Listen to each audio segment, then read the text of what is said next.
How many people are here for any reason apart from the desire to be free of suffering? We're all here. I don't necessarily mean here tonight, but we've all come to this path or some similar path primarily because we want to be free of our suffering. Everybody, all 7 billion of us, want one thing alone: to be free of suffering. Happiness is the common name for the experience of being free of suffering. Mm-hmm. So everybody wants happiness, but most people are still looking for it in objects. And our world culture encourages us to look for happiness in objects because this knowledge, this understanding, although it is available, it is not common knowledge. Mm-hmm.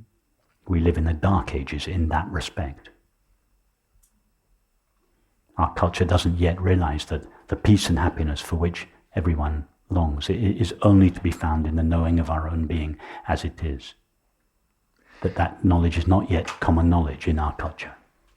But if we could guarantee that if you apply this, you will get this peace and happiness that you're longing for. Well, you say, if we could guarantee it. There's only one way to... You can't guarantee it. You can't put although some people do, but you can't put a banner on your website saying, if you come to this meeting, we guarantee. That's not the kind of guarantee.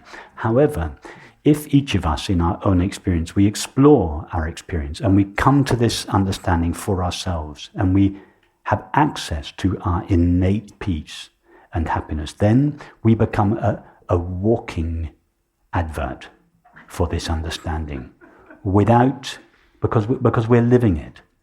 We don't have to speak about it. We don't have to try to convert other people. We may speak about it. We may write books about it, but we may not. We may just live our lives. But people will feel the peace and the happiness, and they will notice, if they hang around you for long enough, they'll notice that the peace and happiness that you quietly exude is not dependent on your circumstances. In other words, they'll notice in the office that when there's complete chaos, or that you seem to be unmoved by it, not insensitive to it. I don't mean cut off, present, but somehow they will feel that your peace is not disturbed by circumstances. And that will make you very attractive. People will want to know, they won't make you attractive, it will make your peace attractive. People will want to know, how is it? What is it that enables you to be peaceful and happy in the midst of these very demanding circumstances? And that is the guarantee.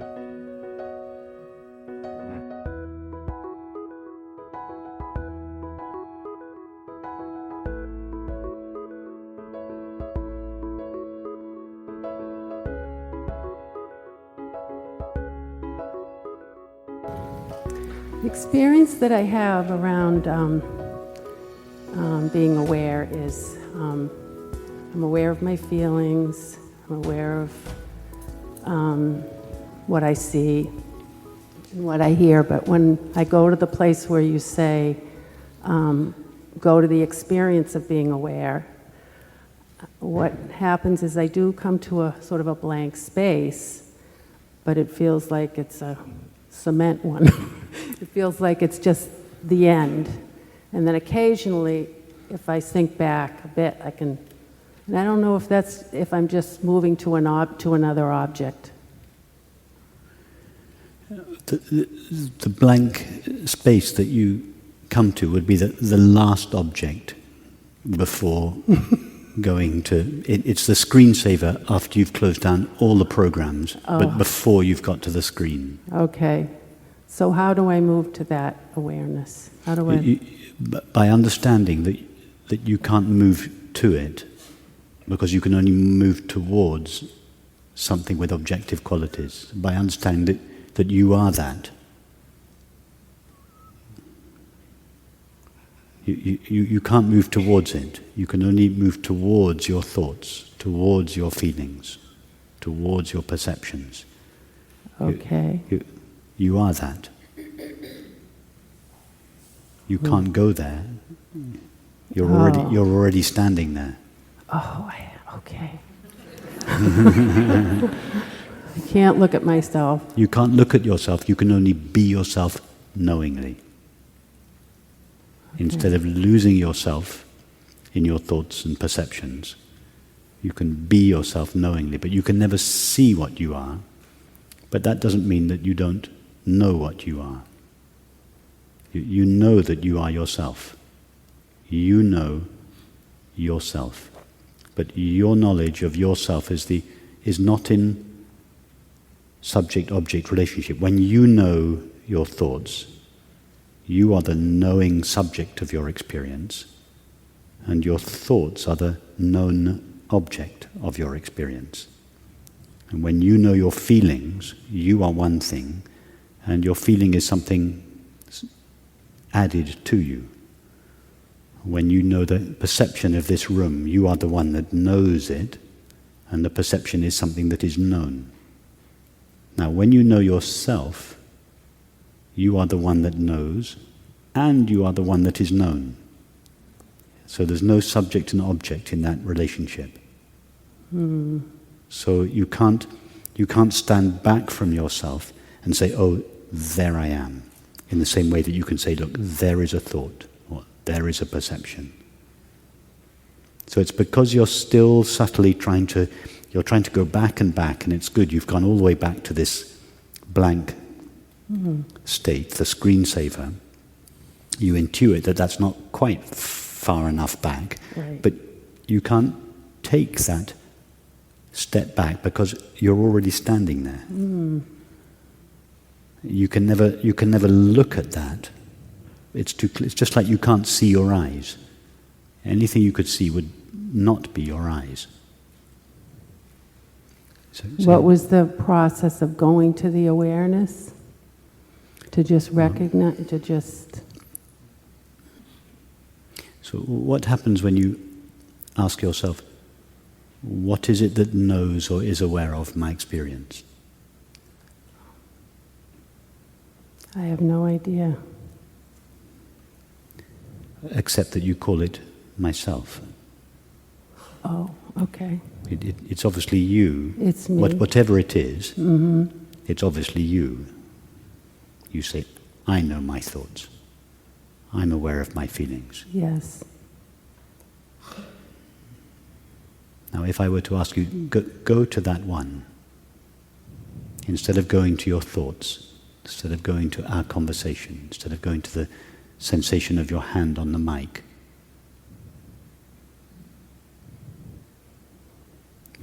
you feel that you begin to go backwards. Yeah? You begin to travel inwards, so to speak, not inwards into the body, but inwards towards the core of yourself. But you don't really go there. You are already that which is aware of your experience. Yeah.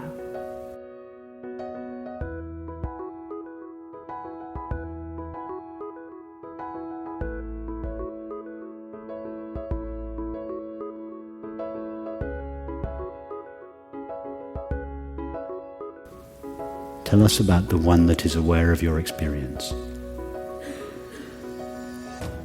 Just relax. We're just amongst friends here. Okay. So you asked me what... It's me that's aware. Yes, tell us about the me that is aware. Just tell us about that which is aware of your experience. It's just a space. It's just a nothing. It's just a space. It's just a no thing. A no thing. It's not a thing. You're absolutely right. You can't, and you struggle to say anything about it, and quite rightly, because there's nothing there objective. You can't say, oh, it is this shape, it's this size, this place, this color, this.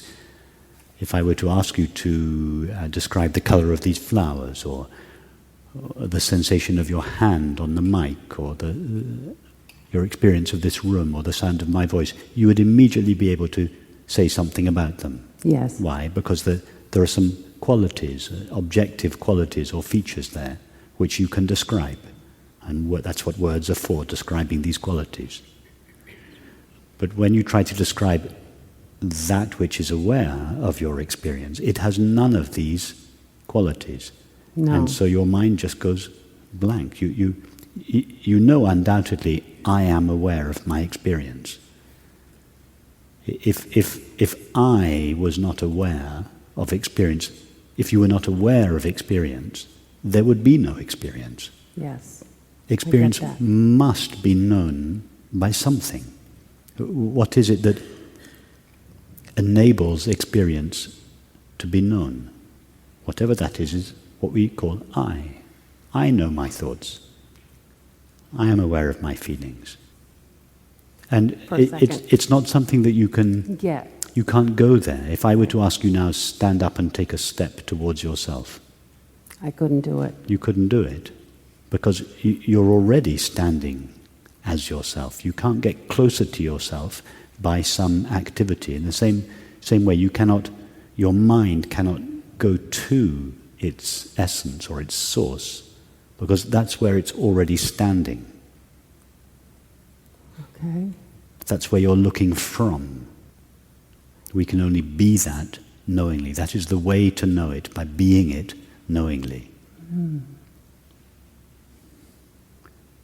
So when you understand this, there's a great relaxation takes place in the mind. Instead of the mind always going towards something, it's more like a sinking back, or a dissolving back, or a relaxing back of the mind. But you never find yourself as an object.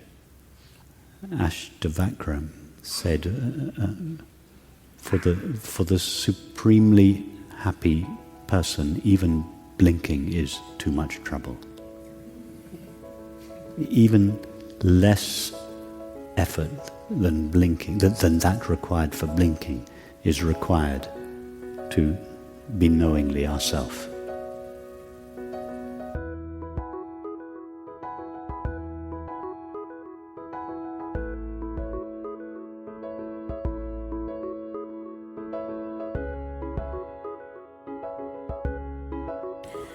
If you could please list the top 5 mistaken beliefs that cover up our true nature.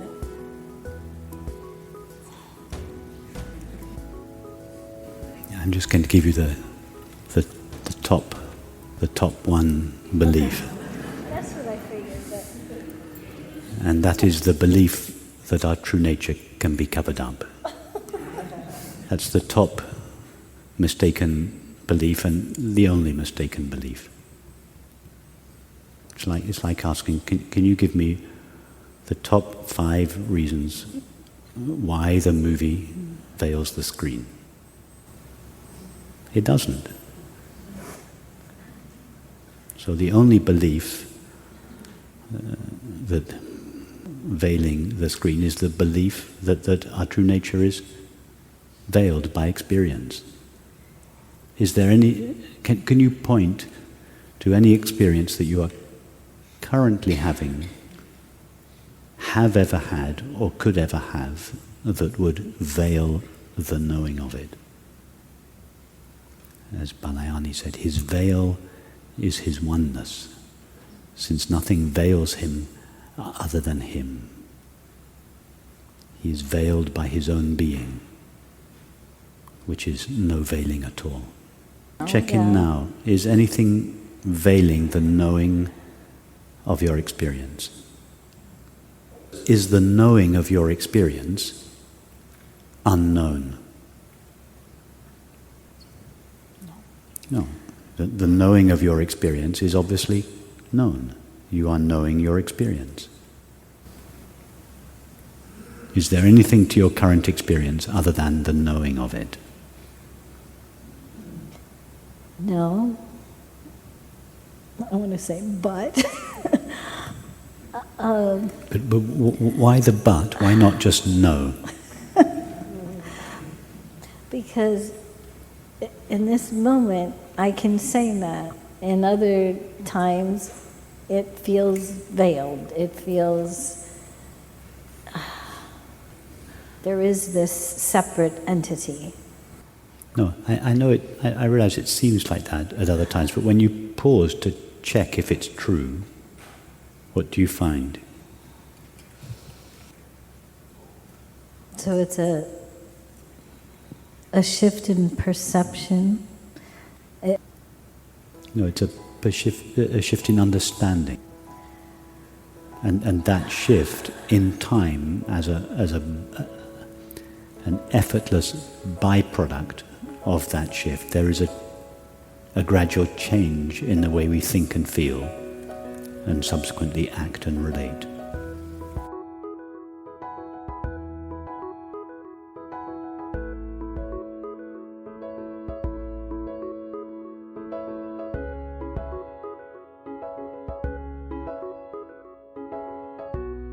Could you guide me through your way of going back to settling?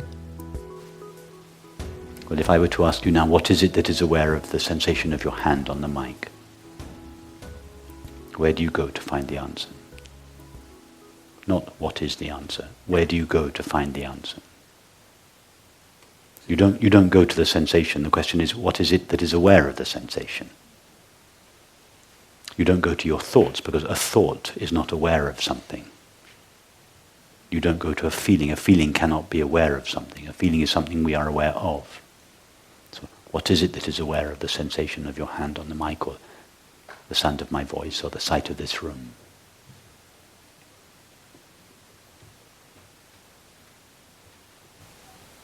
Me? Tell us, you're quite right, tell us more about me. It's obviously aware, yeah, because that was the question. What is it that is aware? Me, I am aware. Tell us more about this aware me, this knowing I.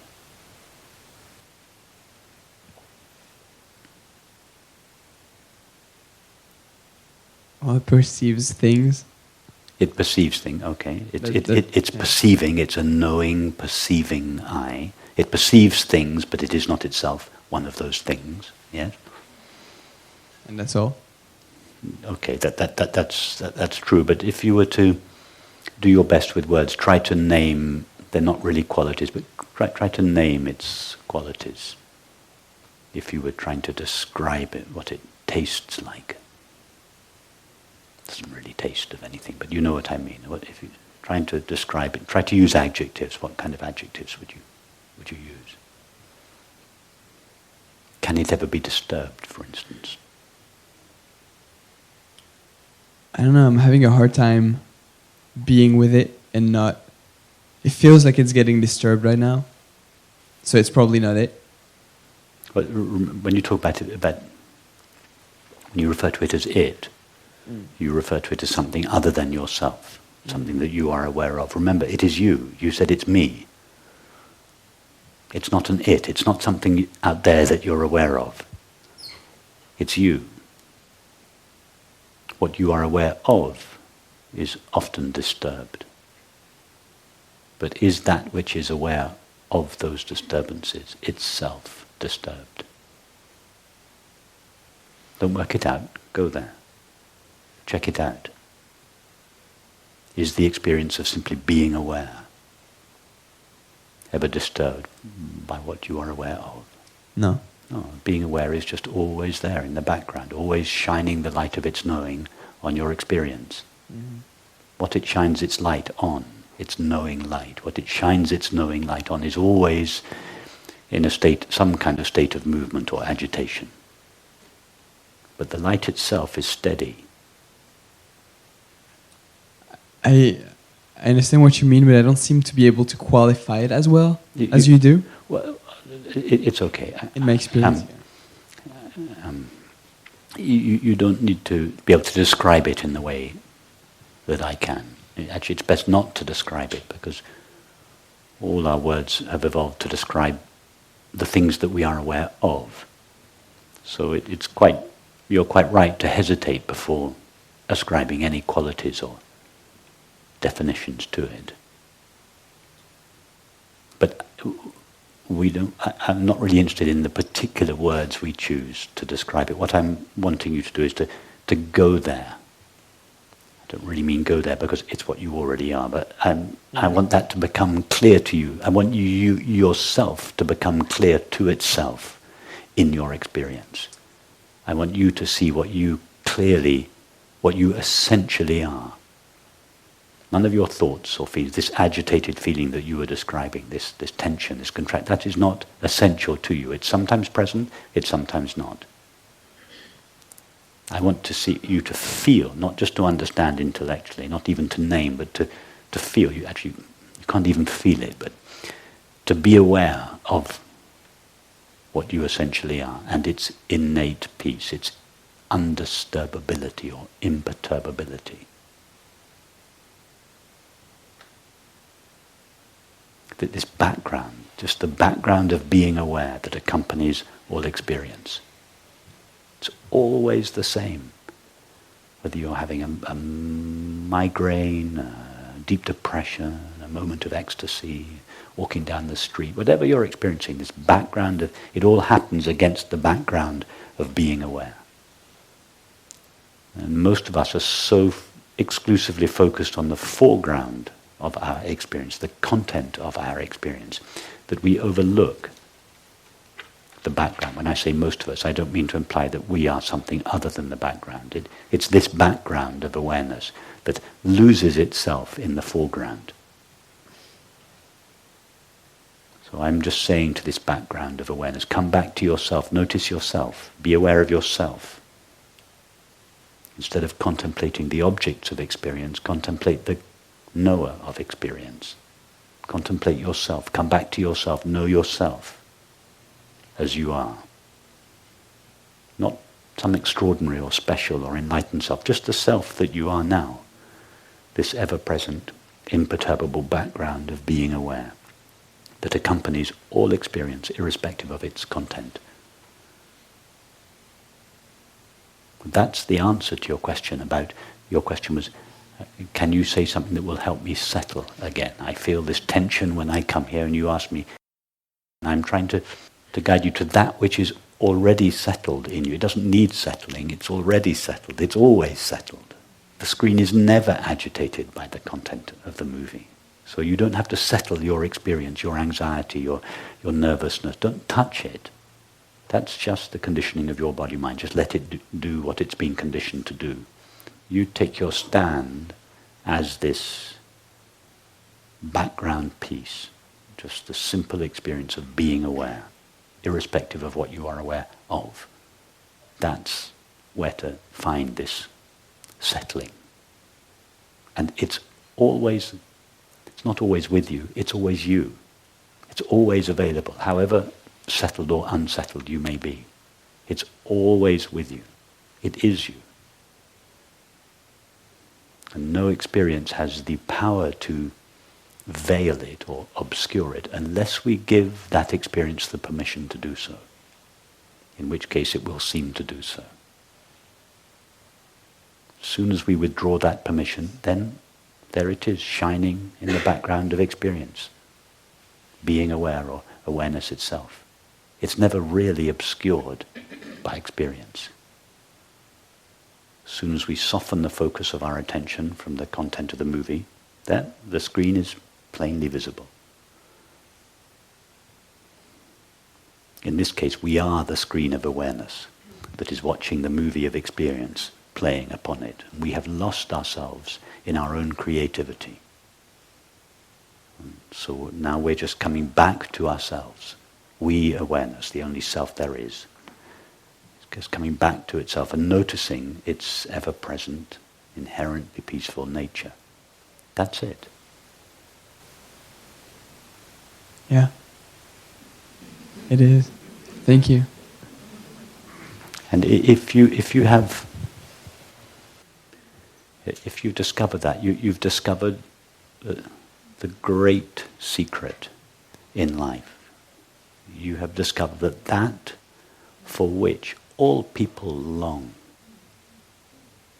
and that for which all people travel all the way around the world, seeking in objects, in substances, in activities, in relationships, in spiritual teachers, in meditations, in the whole paraphernalia of experience.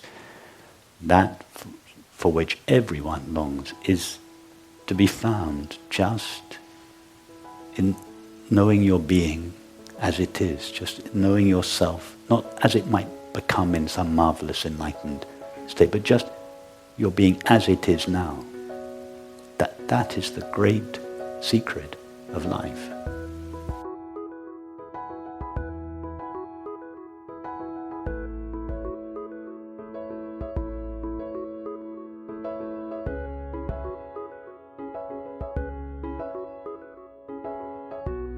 It seems, yeah, yesterday I was shocked by how simple it was. For the first time I allowed it to be like that. Yes. Before I've watched thousands of videos of you and other spiritual teachers. And I was like, oh yeah, but I'm not there yet. Oh yeah, but I'm not there yet. And yesterday I just allowed it to be. Okay, let's say that's it. Yeah. You know? Yeah. And yeah, if we say it's it. It's that simple. Read the teachings of the great masters, Ramana Maharshi, the Buddha, Atmananda Krishna Menon. Did they ever make it complicated? Their followers did. Why? Because they didn't understand the simplicity of what their teacher was saying, and therefore all sorts of extraneous ideas became mixed with the essential message of these teachers. But the essential teaching was so simple. In the Sagadatta, he said, just take the thought, I am, and go there. That's basically it. That's what his teaching was. Everything else was icing on the cake for people that couldn't just get what he meant. But he basically, his answer to all questions was basically the same. Just take the feeling the feeling of being, or the thought I am, and focus on it. He said focus, but what he meant was go there. Ramana Maharshi, the same. He answered every question, almost every question, with who is the one that wants to know? Who is the one that is having the thought? Who is the one that feels sad? I do. What is the nature of that I? Go to what you call I in yourself and rest there. That's it. Everything else was icing.